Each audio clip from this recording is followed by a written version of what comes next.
Hello students, welcome to हमारा शिक्षा ज्ञान। आपका स्वागत है क्लास 10 मैथमेटिक्स के एक और वीडियो लेक्चर में। आज इस वीडियो में हम डिस्कस करने वाले हैं क्लास 10 मैथमेटिक्स के चैप्टर नंबर 2 की प्रश्नावली 2.2 को। चैप्टर 2 से संबंधित 2 वीडियो हम पहले ही अपने चैनल पर अपलोड कर चुके हैं, जिसको आप प्ले लिस्ट से जाकर देख सकते हैं। इस वीडियो को देखने से पहले आप एक बार उस वीडियो को अवश्य देख लें। तो चलिए बिना देर के हम आज का वीडियो स्टार्ट करते हैं। हमारा जो चैप्टर नंबर 2 है उसकी प्रश्नावली है 2.2। उसका पहला क्वेश्चन हमको दिया है कि निम्नलिखित द्विघात बहुपदों के शून्य ज्ञात कीजिए और शून्यांकों तथा गुणांकों के बीच के संबंध की सत्यता की जांच कीजिए। तो ये जो हमें 6 पार्ट दिए हुए हैं क्वेश्चन नंबर 1 के, हमें इन सभी के क्या करने हैं, शून्य के ज्ञात करने हैं और हमें जांच करनी है कि इनके बीच जो शून्यांकों के बीच तथा गुणांकों के बीच का जो संबंध है वो स्पष्ट है। तो चलिए, तो पहला पार्ट है हमारा x² - 2x - 8। मैं इसको नोट कर लेता हूँ। तो चलिए, क्वेश्चन नंबर 1 का जो पार्ट 1 था मैंने उसको नोट कर लिया है। अब यहाँ पर मैं आपको सबसे पहले एक बात बता देना चाहता हूँ। हमें जो भी बहुपद दिया हो हमें उसको व्यापक रूप में ही लिखना होगा। व्यापक रूप, तो व्यापक रूप क्या होता है ये मैं आपको बता चुका हूँ पहले भी, और मैं यहाँ पर भी आपको बता देता हूँ। तो व्यापक रूप होता है ax² + bx + c। ये द्विघात बहुपद का, द्विघात मतलब जिसकी घात 2 हो, तो ऐसा बहुपद जिसकी घात 2 हो उसे कहते हैं हम द्विघात बहुपद। तो ये द्विघात बहुपद का व्यापक रूप है और हमें इसी फॉर्म में जो है हर बहुपद को लिखना है। तो यहाँ पर ये इसी फॉर्म में लिखा हुआ है। पहले x² है, फिर केवल x है, x वाला पद है, फिर अचर पद है। तो चलिए, अब यहाँ पर ये हमारा व्यापक रूप होता है, ये मैंने आपको बता दिया। अब हम पहले निकालते हैं इसके शून्यक। तो शून्यक निकालेंगे तो मैं इसको एक बार फिर से नोट कर लेता हूँ। x² - 2x - 8। तो हमें जो है ये जो अचर पद है इसको हमें ऐसी दो संख्याओं में तोड़ना है जिसका गुणा करें तो 8 आना चाहिए। जिन दो संख्याओं को अगर हम आपस में गुणा करें तो 8, और उन्हीं संख्याओं को अगर हम घटाएं या फिर जोड़ें तो कितना आना चाहिए, 2। तो ऐसी संख्या क्या है, 4 दूनी 8। तो 4 और 2 का हम गुणा करेंगे तो 8 आएगा, और 4 और 2 को हम घटाएंगे तो कितना आएगा, 2। तो यहाँ पर हमारे जो फैक्टर हैं वो हो जाएंगे x², और 4 में से 2 घटाएंगे तो कितना बचेगा, ये बचेगा हमारे पास, मध्य पद बच जाएगा यानी 2 बचेगा। तो 4 - 2 × x - 8। अब यहाँ से x² ऐसे ही है, हम इसकी गुणा कर देंगे x की भी और माइनस की भी। तो माइनस की गुणा करेंगे तो -4 हो जाएगा, और x की गुणा करेंगे तो 4x, और माइनस माइनस प्लस का 2x और -8। अब हमारे पास यहाँ से क्या कॉमन मिल रहा है, इन दोनों में से हमारे पास x कॉमन है, तो x कॉमन लेंगे तो यहाँ से बचेगा x माइनस का 4, प्लस यहाँ से हमारे पास 2 कॉमन है तो यहाँ से 2 कॉमन लेंगे तो ये बचेगा x - 4। अब x - 4 हमारे पास कॉमन है तो x - 4 हमारे पास कॉमन आ जाएगा, और यहाँ से हमारे पास बचा x + 2। अब ये हमें फैक्टर प्राप्त हो गए। अब हम निकालेंगे शून्यक। तो शून्यक निकालने के लिए हम क्या करेंगे, जो हमारे फैक्टर हैं दोनों, इनको हम पहले एक एक करके 0 के बराबर रख लेंगे। तो इसको 0 के बराबर रखेंगे। यदि x - 4 बराबर 0 है तो x बराबर आ जाएगा 4, जो कि हमारा पहला फैक्टर है, सॉरी शून्यक है। और दूसरा शून्यक निकालने के लिए जो हमारा दूसरा फैक्टर है उसको भी हम क्या रखेंगे, 0 के बराबर रख लेंगे। तो ये हो जाएगा x बराबर -2, प्लस का 2 था इधर ले गए माइनस का 2, तो हमारे जो शून्यक हैं वो आ गए 4,2। तो यहाँ लिखेंगे अतः शून्यक। शून्यक क्या है हमारे पास, शून्यक आए 4, -2। तो ये जो 4 है इसको हम मान लेते हैं, ये पहला शून्यक है तो पहला शून्यक को हम मान लेते हैं अल्फ़ा। अल्फ़ा बराबर 4, और दूसरा जो शून्यक है इसको मान लेते हैं हम बीटा। बीटा बराबर -2। तो अब हम करेंगे इसकी जांच। तो जांच कर रहे हैं, तो यहाँ से हमने क्या करना स्टार्ट कर दिया, जांच कर रहे हैं हम किसकी, गुणांकों तथा शून्यांकों के सत्यता की जांच। तो सबसे पहले मूलों का योग। मूलों का योग क्या होता है, अल्फ़ा प्लस बीटा। तो मूलों का योग होता है, ये ध्यान रखना, अल्फ़ा प्लस बीटा का मतलब है मूलों का योग, क्योंकि पहला मूल हमने माना अल्फ़ा, दूसरा बीटा। तो मूलों का योग करेंगे तो हमारे पास मूलों का योग का सूत्र होता है -b/a। तो यहाँ से मूलों का जो योग होगा अल्फ़ा प्लस बीटा, मूल पहला मूल 4 प्लस बीटा कितना है -2 बराबर -b। तो यहाँ से अभी हमने देखा कि ये जो a है, a बराबर कितना आ रहा आएगा, तो यहाँ से a बराबर तो हमें प्राप्त होगा 1। और चलिए मैं आपको यहाँ पर लिख देता हूँ कि अगर हम समीकरण 1 और इसकी तुलना करेंगे व्यापक रूप से तो a बराबर कितना आएगा, यहाँ से 1 और बी बराबर कितना आएगा, बी बराबर आएगा -2 और सी बराबर कितना आएगा, सी बराबर -8। तो यहाँ से ए बराबर कितना आएगा 1 और बी बराबर, बी का मान -2 और सी का मान -8। तो हम यहाँ पर ये मान जो है रखेंगे, तो बी की जगह कितना रखेंगे -2 अपॉन ए की जगह कितना रखेंगे 1। अब ये 4 ऐसे ही और ये +-2 +-2 बराबर, अब 1 का भाग देंगे -2 में तो कितना आएगा -2 और यहाँ से देखेंगे 4 में से 2 घटाएंगे तो कितना बचेगा 2 बचेगा और बराबर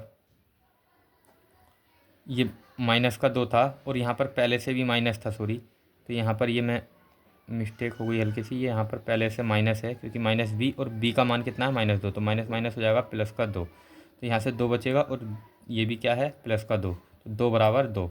तो शून्य अंकों का जो योगफल है वो दोनों तरफ क्या आया, समान आया, यानी दोनों ओर 2 बराबर 2 आया है। अब हम देखते हैं शून्य अंकों के गुणनफल को। तो शून्य अंकों का गुणनफल क्या होता है, अल्फ़ा इंटू बीटा। शून्य अंकों का गुणनफल अल्फ़ा इंटू बीटा बराबर क्या होगा, अल्फ़ा इंटू बीटा बराबर होता है C/A। ये आप ध्यान रखेंगे, ये बहुत ही इंपॉर्टेंट है। शून्यांकों का योगफल होता है -B/A और शून्यांकों का गुणनफल होता है C/A। तो सी का मान अल्फ़ा इंटू बीटा मतलब अल्फ़ा हमारा 4 है और बीटा क्या है, हमने माना है 2। तो इनका हम गुणा करेंगे तो अल्फ़ा की जगह 4 गुणा बीटा की जगह -2 बराबर सी हमारा कितना है, सी हमारे पास है -8 अपॉन ए कितना है, ए हमारे पास है 1। तो यहाँ से हो जाएगा -4 दूनी 8 बराबर -8। तो इस प्रकार ये जो हमारे शून्य अंकों का गुणनफल है वो भी क्या आया, बराबर आया है। तो हम लिख सकते हैं अतः शून्यक, हमारे शून्यक क्या है 4, -2, 4, -2 सही हैं। इस प्रकार हम लिख सकते हैं कि हमारे जो शून्यक हैं वो क्या हैं, उचित हैं या सही हैं। तो चलिए हमने जांच भी कर ली और जो क्वेश्चन नंबर 1 का पार्ट 1 था उसको पूरी तरह सॉल्व कर लिया। अब हम देखते हैं क्वेश्चन नंबर 1 के पार्ट 2 को। तो हमारा जो पार्ट 2 है वो है 4s² - 4s + 1। तो चलिए मैं इसको भी नोट कर लेता हूँ, 4s² - 4s + 1, इसके भी हम शून्यक निकालते हैं और जांच करते हैं। तो चलिए मैंने नोट कर लिया है क्वेश्चन नंबर 1 के पार्ट 2 को। तो सॉल्व करते हैं। पहले हम इसके क्या करेंगे, हमें इस प्रकार के जब भी बहुपद दिया हो तो हमें ये देखना होगा कि ये जो 4 है, या फिर बोल सकते हैं कि s² हो या x² हो, अगर उसके आगे उसकी गुणा में अगर कोई भी गुणांक हो या संख्या हो तो उसकी गुणा हम करते हैं अचर पद से। तो पहले हम इसके अचर पद से गुणा करेंगे। तो जब हम इसकी गुणा करेंगे तो ये हो जाएगा 4 × 4। अब ये 4 हो जाएगा तो हमें क्या करना होगा, हमें ऐसी संख्या ढूंढनी होगी जिसकी गुणा करें तो कितना आना चाहिए 4, और उन्हें ही अगर हम जोड़ें तथा घटाएं तो कितना आना चाहिए, तो भी 4।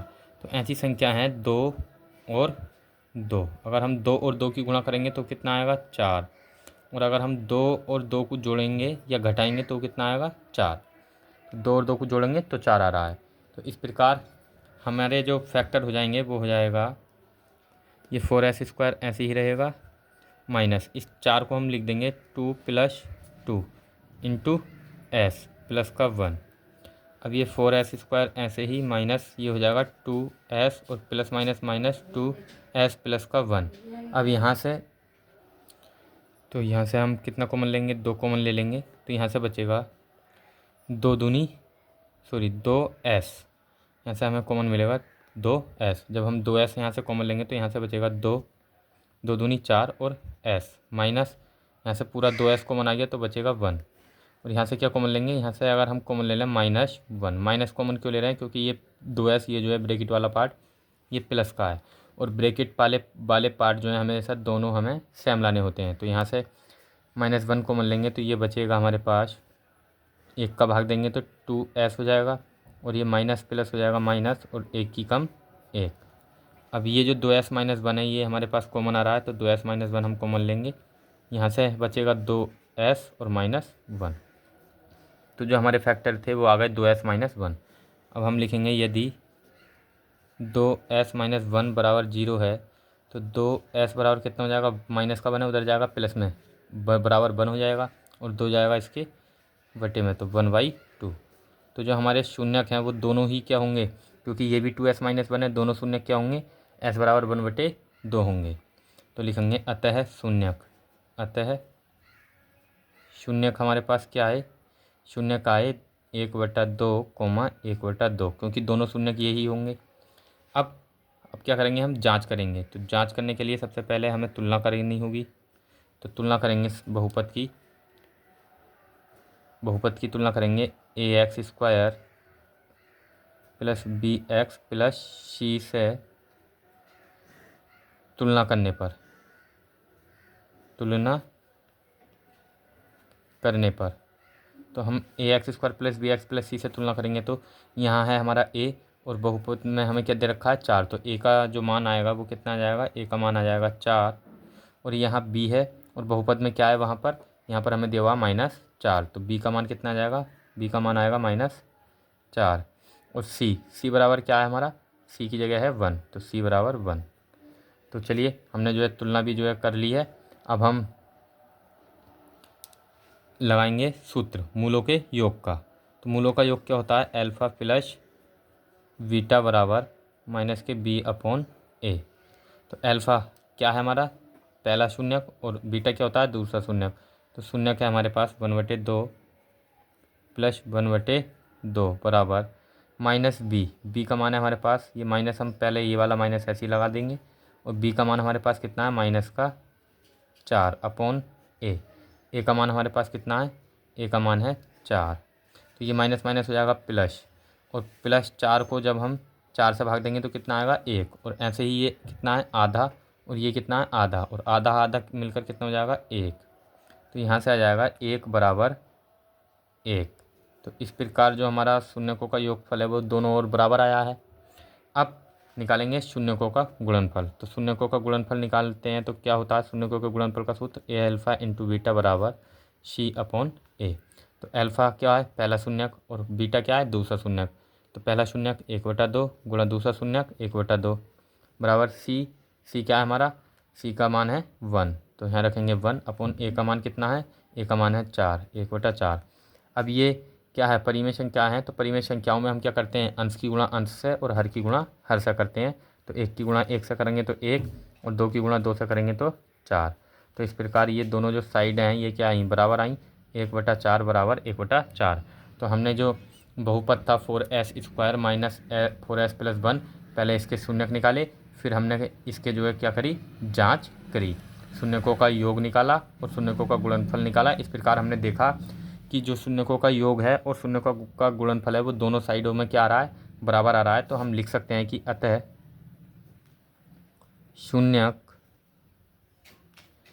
1/2, 1/2 सही है। तो हमने जो शून्यक निकाले 1/2, 1/2 वो क्या है, सही है या उचित है। तो चलिए हमने क्वेश्चन नंबर 1 के जो पार्ट 1 और पार्ट 2 थे उसको पूरी तरह सॉल्व कर लिया है।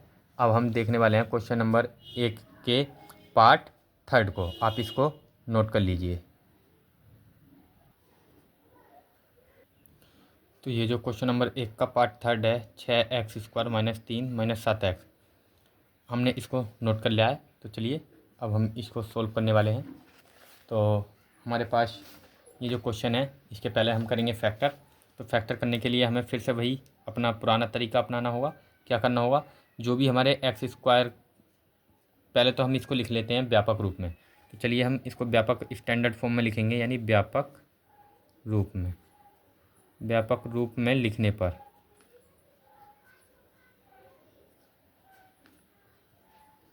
हम इसको व्यापक रूप में लिखेंगे तो ये किस रूप में आ जाएगा, 6x²। पहले बड़ी घात आती है फिर छोटी घात। तो छोटी घात क्या है यहाँ पर, 7x, तो ये हो जाएगा -7x, और फिर होगा -3। अब हम ये जो 6 है हमारा x² के गुणा में, इसकी गुणा करेंगे इधर, तो कितना हो जाएगा, 6 × 18। तो हमें ऐसी संख्या देखनी है कि जिसकी गुणा अगर हम करें तो कितना आना चाहिए, 18, और जोड़े घटाएं तो कितना आना चाहिए, तो आना चाहिए 7। तो ऐसी संख्या क्या है, 9 दूनी 18। अगर 9 और 2 की गुणा आपस में हम करेंगे तो 18 आएगा, और 9 में से 2 घटाएंगे तो कितना आएगा, 7। तो 9 दूनी 18। चलिए हमने जो मध्य पद है उसको हम तोड़ेंगे 9 - 2 में, बीच का पद। 9 - 2 इंटू एक्स माइनस 3। अब यहाँ से 6x² ऐसे ही रहेगा। अब इस माइनस की अंदर एंट्री करेंगे और एक्स की भी हम गुणा करेंगे, तो ये हो जाएगा माइनस का 9x और minus minus plus 2x minus 3। यहाँ से क्या कॉमन मिलेगा हमें? यहाँ से हमें कॉमन मिल रहा है 3x, तो 3x कॉमन लेंगे तो यहाँ से बचेगा 3 दूनी 2 बचेगा और 1 x बचेगा, माइनस यहाँ से बचेगा 3 तिया 9, तो 3 बचेगा, प्लस यहाँ से कुछ कॉमन नहीं मिल रहा तो ऐसी कंडीशन में हम लेंगे प्लस का 1 कॉमन। तो यहाँ पे 1 क्यों कॉमन लिया? क्योंकि यहाँ से कुछ कॉमन नहीं मिल रहा, तो जब कुछ कॉमन नहीं मिलता है तो हम लेते हैं 1। तो यहाँ से हो जाएगा 2x और यहाँ से जब 1 का भाग देंगे तो माइनस का 3। अब ये दोनों एक से हैं, समान हैं, तो इनमें से एक कॉमन ले लेंगे, 2x माइनस 3 कॉमन ले लिया। अब यहाँ से हमारे पास क्या बचेगा? 3x और यहाँ से क्या बचेगा? प्लस का 1। तो ये हमारे फैक्टर आ गए। अब हम निकालेंगे इनके शून्य को। शून्य कैसे निकालेंगे? पहले इसको 0 फिर इसको 0 रख लेंगे। तो यदि 2x माइनस 3 बराबर 0 है तो x बराबर कितना हो जाएगा? 3/2 हो जाएगा, क्योंकि माइनस का 3 उधर जाएगा, प्लस में जाएगा और 2 आ जाएगा बटे में। और यदि 3x + 1 बराबर 0 मानेंगे तो यहाँ से x बराबर कितना आएगा? ये 1 माइनस में जाएगा और ये 3 आ जाएगा इसके बटे में, माइनस का 1/3। तो इस प्रकार जो हमने शून्यक थे वो दोनों शून्यक निकाल लिए हैं। अब हम इनके संबंध की जांच करते हैं, सत्यता की जांच। पहले तुलना करेंगे हम किससे? ax² + bx + c से तुलना करने पर। तो चलिए लिख ले देते हैं, ऐसे हम लिखते हैं जांच। यहाँ से हम कर रहे हैं जांच, संबंध की जांच। तो चलिए तुलना करेंगे। सबसे पहले ax² + bx + c से तुलना करने पर, ठीक है। तो हम यहाँ पर तुलना कर रहे हैं, तो a बराबर कितना आएगा? यहाँ से हमारे पास आएगा a की जगह यहाँ पर है 6, तो a की जगह आएगा a बराबर आएगा 6। और b बराबर देखें तो b की जगह क्या है यहाँ पर हमारे पास? माइनस, इस वाले से देखेंगे जो हमने व्यापक रूप में लिखा है। तो a बराबर 6 और b बराबर कितना आएगा? -7। b का मान हमारे पास -7 और c बराबर कितना है? -3। ठीक, अब यहाँ पर हम लगाएंगे मूलों के योग का सूत्र। तो मूलों के योग का सूत्र क्या होता है? अल्फ़ा प्लस बीटा बराबर -b/a। अब यहाँ से हमारे पास जो शून्यक थे वो हैं, ये अल्फ़ा होगा और ये बीटा। तो अल्फ़ा कितना है? 3/2 और बीटा कितना है? -1/3 बराबर -b। b का मान हमारे पास कितना है? -7 अपॉन a का मान कितना है? a का मान है 6। तो इन्हें हम जोड़ेंगे तो ये कितना हो जाएगा? ये हो जाएगा, इसका एलसीएम लेंगे तो ये 3 दूनी 6, यहाँ से एलसीएम आ गया हमारे पास 6 और ये हो जाएगा 3 तिया 9 माइनस 2 एकम 2 बराबर -7/6। अब यहाँ से एक बात, तो यहाँ पर फिर से जो है मिस्टेक हो गया है, क्योंकि यहाँ पर जो है ये माइनस पहले से ही था और b का भी मान माइनस में था, तो ये माइनस माइनस क्या हो जाएगा? प्लस हो जाएगा। तो ये +7/6 है। अब 9 में से 2 हम जब घटाएंगे, जब हम 9 में से 2 घटाएंगे तो यहाँ से हमारे पास कितना बचेगा? यहाँ से बचेगा 7 और बटे में 6 बराबर 7/6। तो इस प्रकार जो हमारे शून्यकों का योग है वो क्या आया? दोनों ओर बराबर आया। अब हम निकालते हैं इसके शून्यकों का गुणनफल। तो शून्यकों का गुणनफल निकालने के लिए हमें शून्यकों के गुणनफल का सूत्र लिखना होगा। तो चलिए लिखते हैं शून्यकों के गुणनफल का सूत्र। क्या होता है? Alpha into beta. Alpha into beta बराबर क्या होता है? c/a।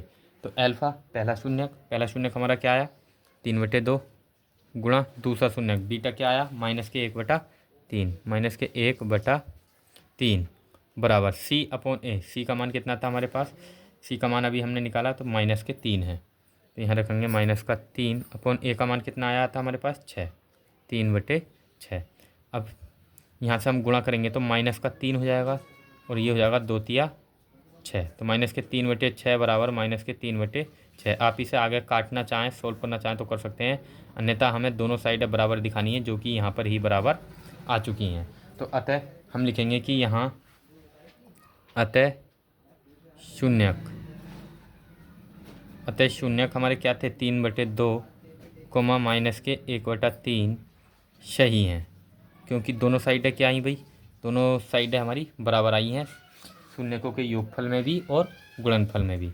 तो इस प्रकार हमने जो क्वेश्चन नंबर 1 का पार्ट 3 था उसको भी सोल्व कर लिया है। अब हम सोल्व करने वाले हैं क्वेश्चन नंबर 1 के पार्ट नंबर 4 को। तो चलिए अब सोल्व करते हैं क्वेश्चन नंबर 1 के पार्ट 4 को, जो कि है यहाँ पर दिया हुआ है हमें 4u² प्लस 8u। तो 4u² प्लस 8u, मैं इसको नोट कर लेता हूँ। 4u² plus 8u, 4u² plus 8u, हमने इसको नोट कर लिया है। अब सबसे पहले हम इसकी तुलना कर लेते हैं, या फिर चलो हम पहले हम इसके फैक्टर कर लेते हैं। तो फैक्टर करेंगे तो यहाँ पर तीसरा पद तो है नहीं, तो जब तीसरा पद नहीं है तो इसके फैक्टर भी हम अचर पद से गुणा करते और मध्य पद को तोड़ते, लेकिन यहाँ पे तो कोई भी मध्य पद नहीं है, क्योंकि 3 पद होते तभी तो मध्य पद होता। अब 2 पद हैं तो हम इसमें देखेंगे कि इन दोनों में कॉमन क्या है। जब भी 2 पद दिए हों तो हमें देखना होगा कि कुछ कॉमन संख्या है या नहीं है। तो यहाँ पर कॉमन क्या है, हमारे पास कॉमन है 4u, दोनों में से कॉमन मिल रहा है 4u। तो जब भी 2 पद दिए हों तो हमें कॉमन ले लेना है और उसके फैक्टर निकल कर आ जाएंगे। तो 4u हमने कॉमन ले लिया, तो यहाँ से क्या बचेगा हमारे पास u प्लस 4 दूनी 8, यहाँ से 2। तो ये जो फैक्टर है हमारे पास आ गए हैं। तो यहाँ से हम पहले 4u बराबर 0 मानेंगे, तो u बराबर कितना आ जाएगा, u बराबर आ जाएगा 0, क्योंकि 0 को 4 का भाग देंगे 4 बटे में जाएगा तो ये 0 ही बन जाएगा। और दूसरा फैक्टर क्या आएगा, u प्लस 2 बराबर अगर हम 0 मानेंगे तो u बराबर आएगा -2। तो इस प्रकार जो हमारे शून्यक हैं वो हमारे पास आ गए, एक आ गया 0 और एक आ गया -2। अब हम इसकी तुलना करेंगे यानी जांच करेंगे। तो जांच करने के लिए सबसे पहले हमें क्या करना होगा, जांच करेंगे। तो जांच करने के लिए तुलना करेंगे ax² plus bx plus c से तुलना करने पर। जब हम तुलना करेंगे तो a बराबर कितना आएगा हमारे पास, a बराबर आएगा यहाँ से 4, a बराबर हमको प्राप्त होगा 4, और b बराबर कितना प्राप्त होगा, b बराबर होगा 8, और c बराबर क्या आएगा, c बराबर आएगा 0, क्योंकि c अचर पद यहाँ पर नहीं है तो c का मान क्या होगा 0। तो चलिए हमने जो मान थे ए बी सी के वो निकाल लिए हैं। अब हम निकालते हैं इनके योगफल और गुणनफल को, शून्यंकों के योगफल और गुणनफल को हम निकालते हैं। तो चलिए यहाँ पे मैं लिख देता हूँ अल्फ़ा प्लस बीटा। शून्यंकों का योग क्या होगा, अल्फ़ा प्लस बीटा। तो अल्फ़ा प्लस बीटा बराबर क्या होगा, अल्फ़ा प्लस बीटा बराबर होता है -b/a। तो b अल्फ़ा क्या है हमारा, पहला शून्यक 0 और दूसरा शून्यक क्या है -2। तो इनको जोड़ेंगे 0 प्लस -2 बराबर -b, तो माइनस ऐसे ही रहेगा। और b का मान कितना है हमारे पास, b का मान है हमारे पास 8, तो यहाँ रखेंगे 8/a का मान कितना है, a का मान है 4/4। तो यहाँ अगर हम 0 में कुछ भी जोड़ें या घटाएं तो क्या आता है, वही संख्या आ जाती है। तो जो संख्या है हमारे पास क्या आ जाएगा यहाँ पे -2 बराबर, क्योंकि ये +-2 हो जाएगा और 0 का कोई रोल नहीं है तो यहाँ पर ये -2 ऐसे ही हो जाएगा। और माइनस जब हम 4 से इसको काटेंगे तो कितनी बार जाएगा, -2 बार, 4 दूनी 8। तो इस प्रकार जो शून्यांकों का योगफल है वो LHS बराबर RHS आया है, दोनों ओर बराबर आया है।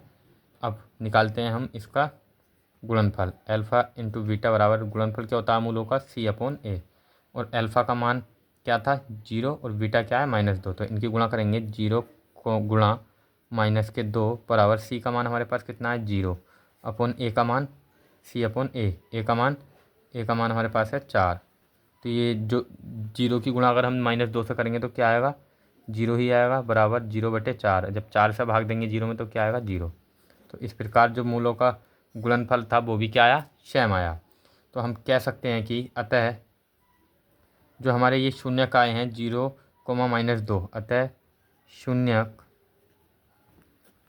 0, -2 क्या हैं, सही हैं। ये हमने इसके उत्तर की जांच भी कर ली है, सॉरी सत्यता की जांच भी कर ली है। अब हमने क्वेश्चन नंबर 1 के पार्ट नंबर 3 और 4 को, यानी क्वेश्चन नंबर 1 के पार्ट 4 को भी सोल्व कर लिया है। अब हम देखने वाले हैं क्वेश्चन नंबर 1 के पार्ट नंबर 5 को, जो कि है t² - 15। तो यानी t² - 15 के हमें शून्यक निकालने हैं और उसके भी जो शून्यक हैं उनकी जांच करनी है। तो चलिए इसको मैं नोट कर लेता हूँ। तो चलिए हमने क्वेश्चन नंबर 5 क्वेश्चन नंबर 1 के पार्ट 5 को नोट कर लिया है, t² - 15। तो सबसे पहले हम इसके करेंगे फैक्टर। तो फैक्टर करने के लिए क्या करेंगे, अब यहाँ पर ये t² हम ऐसे ही रहने देंगे, माइनस ये 15 जो है, इस 15 को हम लिख सकते हैं √15 का स्क्वायर। तो क्योंकि स्क्वायर से रूट कट जाएगा तो ये 15 ही आ जाएगा, तो हमने 15 को लिख लिया √15 के स्क्वायर के फॉर्म में।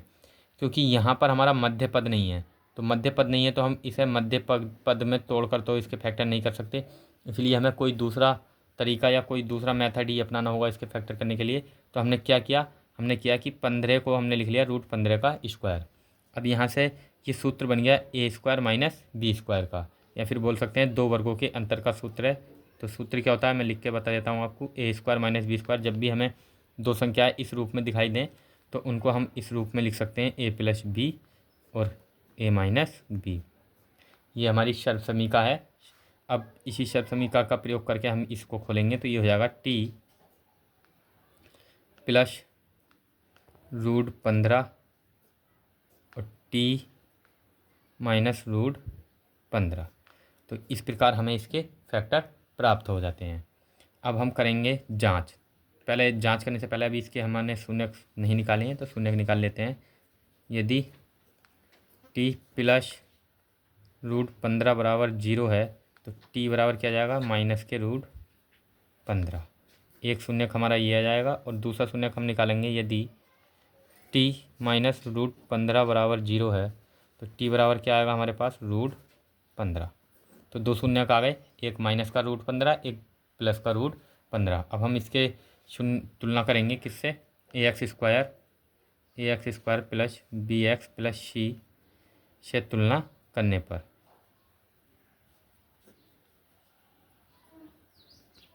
हम तुलना करेंगे तो पहले हम यहाँ लिख देते हैं कि हम कर रहे हैं यहाँ से जांच, संबंध की या सत्यता की जांच कर रहे हैं। तो जांच करने के लिए सबसे पहले ए का मान यहाँ से क्या आएगा, ये हमारा बहुपद है t² - 15। जब जांच करेंगे तो t² का गुणांक क्या है, यहाँ पे t² का गुणांक 1 होगा और यहाँ पर x² का गुणांक a है, तो a का मान कितना आ जाएगा, 1। और यहाँ bx मध्य पद हमारा नहीं है तो ये क्या होगा, b का मान ले लेंगे हम 0, क्योंकि मध्य पद यहाँ पर है ही नहीं, तो b का मान 0। और c का मान हमारे पास क्या आएगा, c का मान हमारे पास यहाँ से आ जाएगा -15, क्योंकि ये अचर पद है और अचर पद होता है c, और c का मान हमें दे रखा है -15। तो मूलों का योगफल अगर हम निकालेंगे तो मूलों का योगफल क्या आएगा, अल्फ़ा + बीटा बराबर -b/a। तो अल्फ़ा + बीटा इसको हम जोड़ेंगे तो ये है √15 -√15 + √15 बराबर b का मान कितना है हमारे पास, b का मान है 0 और अपॉन -0/a का मान कितना है, 1। तो आप 0 की किसी भी संख्या से गुणा करें या जोड़ करें, क्या बन जाता है, 0। और √15 में से जब √15 घटाएंगे तो भी क्या आएगा, 0। तो ये हो जाएगा 0 बराबर, इधर भी क्या आएगा हमारे पास, 0। तो इस प्रकार ये शून्यांकों का जो योगफल है वो क्या आया, 0 बराबर 0 आया, दोनों साइडें बराबर आई। अब हम देखते हैं शून्यांकों के गुणनफल को। तो शून्यांकों के गुणनफल के लिए हम क्या निकालेंगे, अल्फ़ा × बीटा बराबर क्या होता है, c/a। तो अल्फ़ा × बीटा जब हम √15 की गुणा माइनस के √15 से करेंगे तो बराबर c का मान रखेंगे कितना है, c का मान है यहाँ पे -15 अपॉन a का मान कितना है हमारे पास, 1। तो जब हम √15 की गुणा -√15 से करते हैं तो क्या आ जाएगा, रूट हट जाता है। जब रूट के अंदर एक सी संख्या होती हैं और उनकी गुणा करते हैं तो रूट हट जाता है, तो यहाँ से आ जाएगा ये माइनस ऐसे ही आ जाएगा, और √15 की गुणा √15 से करेंगे तो ये बन जाएगा 15 बराबर, और यहाँ से 1 का भाग देंगे 15 में तो क्या आएगा, -15। तो चलिए इस प्रकार हमने जो शून्यांकों का गुणनफल था उसको भी सिद्ध कर लिया कि ये भी क्या है, दोनों साइडों से बराबर है। तो हम लिख सकते हैं कि अतः शून्यक हमारे जो शून्य का है -√15 -√15, √15 सही हैं। तो चलिए हमने क्वेश्चन नंबर 1 के पार्ट 5 को भी सोल्व कर लिया है, और वीडियो जो है काफ़ी लंबा हो चुका है, और जो क्वेश्चन नंबर 1 का जो पार्ट 6 है वो आप स्वयं सोल्व करेंगे, क्योंकि ये बिल्कुल सेम इसी के तरह क्वेश्चन नंबर 3 और क्वेश्चन नंबर 4 के ऊपर ही या 4 के जैसा ही है, इसको आप सोल्व कर सकते हैं। क्योंकि वीडियो ज़्यादा लंबा हो चुका है तो मैं आगे आपको सोल्व नहीं करा सकता। अब इससे आगे का जो क्वेश्चन नंबर 2 है उसको हम नेक्स्ट वीडियो में आपको सोल्व कराएंगे। और यदि आपको क्लास 10th या 12th के किसी भी सब्जेक्ट से संबंधित कोई भी वीडियो चाहिए तो आप मुझे कमेंट बॉक्स में बता सकते हैं, मैं आपको उस टॉपिक पर वीडियो बनाकर अवश्य दूंगा। और यदि ये वीडियो आपको अच्छा लगा हो तो प्लीज़ लाइक शेयर और सब्सक्राइब करना ना भूलें। Thanks for watching.